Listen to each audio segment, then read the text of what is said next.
Hey kids, it's Dad. Welcome back to the Gaming with Dad show and our Wednesday retro uh overlook. And today we are looking at Raid on Bungeling Bay, but before we do that, go ahead, like, subscribe, ring that bell, leave a comment, share this out, and make your bombing pattern the Gaming with Dad show hashtag. Let's grow this channel. Thank you so darn much. We're ahead of schedule for my end of year goal that I'm not going to tell you what it was. But yes, Raid on Bungeling Bay. This was a time waster for me back in my very, very early youth on the Commodore 64. And yes, we used to have to work and wait for games. There was no instant satisfaction, no instant gratification. You typed load, quote, asterisk, in quote, comma, 8, comma, 1, and you waited. And you waited. You went upstairs, made yourself a sandwich, came back downstairs. It was still loading. That was the glory of the Commodore 64. It taught us patience because if we wanted to have fun, we had to wait. And yes, that glorious, this game is loading look, that is something that we always celebrated with. That's when we made sure our joystick was plugged in and we were playing the game. What I remember about this game, one, graphically, I'm sorry, I think this still holds up really well in the grand scheme of classical games. I mean, there you are. You've got the world's coolest attack helicopter, and you are going to just commit war crimes and bomb the enemy. It is fantastic. And this was a game that I would play after school frequently. Simple high score. Let me skip past this stuff. We'll cut and edit here. But where was I? Oh, yes. I'd play this game and just after school, just spend time buzzing around, killing things. Now, one of the things that you'll notice is, yes, there is a huge green banner around the outside of the screen. That actually tells you the health of your helicopter and when you have to go back to your carrier ship. And you got to remember, this was early 80s.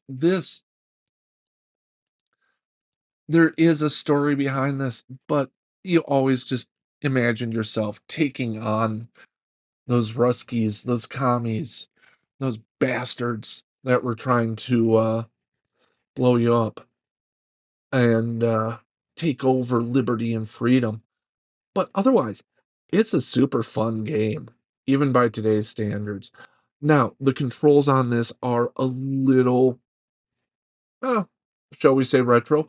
I never played keyboard controls. You had more fine-grained stuff there, but I mean, the keyboard on the old bread box wasn't that user-friendly for the wrists and might explain some of my carpal tunnel. But it was just an outstanding game, even with one of those old joysticks. Now, you shoot with a quick press, you bomb with a long press, and then when you're over your aircraft carrier, you press that button again, you will land and restock and repair your helicopter. That is just how the game designers got around it. I will openly admit, yes, I am emulating this. I do have the box up on my shelf right now with the original cassette in it. Yes, this game came on cassettes. In fact, the box even advertises that this is a fast load chrome tape. You saw how fast that loaded. Our perception of fast was radically different back in my childhood. But yeah, no, this is just one of those super simple concept games. I wish they would make more of these style games. It's kind of like the original Grand Theft Auto. Your sole goal is to bomb the factories, shoot the satellite or shoot the radar discs, take out the anti-aircraft gun, take out the boats, go back, reload, repeat, do it all over again. There is a point in the game where the enemy is building a battleship that will go and sink your carrier, and that is game over. But you it's just rack up as high of a score as you can. And I love this game. I really do. Now, the sounds, I have muted them for you because God knows the sounds on this are very Commodore 64. It's the constant of the helicopter blades, the hollow, weak explosions. It's all, you don't need the sounds. Just put your Walkman on and listen to some AC/DC or ABBA if that's what floated your boat. That never floated my boat, but yeah, you could have. Little Violent Femmes. That would go well with this. Or The Clash. There we go. There's a great rock band that would fit well with this game. I mean, I don't have any distinct memories of this game outside of just having fun. And yeah, it's frustrating. Your helicopter is difficult to control and line up because you basically have just the cardinal directions of north, south, east, west, and the respective northeast, southeast, southwest, northeast. It is very much grid based, and it is, oh god, I hate when they respawn while I'm bombing the damn factory. But yeah, no, this is just one of those games, super fun to play, and it is. I'm not sure if this. I don't think this ever was an arcade release.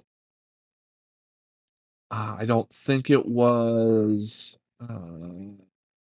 Nope, it was only Commodore 64, published in the 84. Well, that's convenient. Just 20 numbers off each other. Excuse me while I look something up here.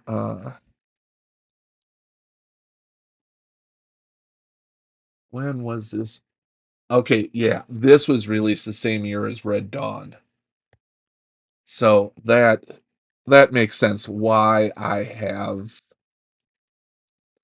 that association with me in me of fighting the commies. This was a game that you just expressed true 1984 American power under Ronald Reagan. I mean, that man didn't take shit from any country.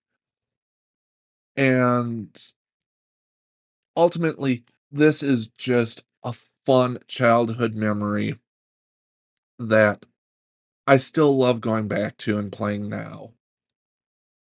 And while I have the game up on my shelf, my Commodore 64 died a long time ago, so I am stuck emulating this. And the modern emulators, it's not difficult to emulate a Commodore 64. You do have to go on ahead and buy the actual ROM for the 64 that's available um, through the Amiga Forever, believe it or not. Or, yeah, I even have it on my computer officially. Um, oh, in Vice. So, yeah, um, a lot of great ways to play this game. I would recommend the controller. And no, you can just go there, bomb the hell out of stuff, have fun. and then come back to it at a later date. But how you get the actual disc image or cassette image, that is completely up to you. Oh, there's that battleship that they'll build. You can go and you can bomb it and send them back. There, come on, come on, get me up. There we are. This is just one of those really fun, entertaining early games, and kind of looks like this should be a mode in City Builder where you can then go and destroy your cities. We'll talk to you kids later. Have yourselves a great one. And yeah, raid on Bungeling Bay, a game that I don't think gets nearly enough credit in today's world. Bye-bye. Hey, if you made it this far, make sure you like, subscribe, leave a comment, share this video out, all that gubbins that is good for the YouTube algorithm. Thanks so much.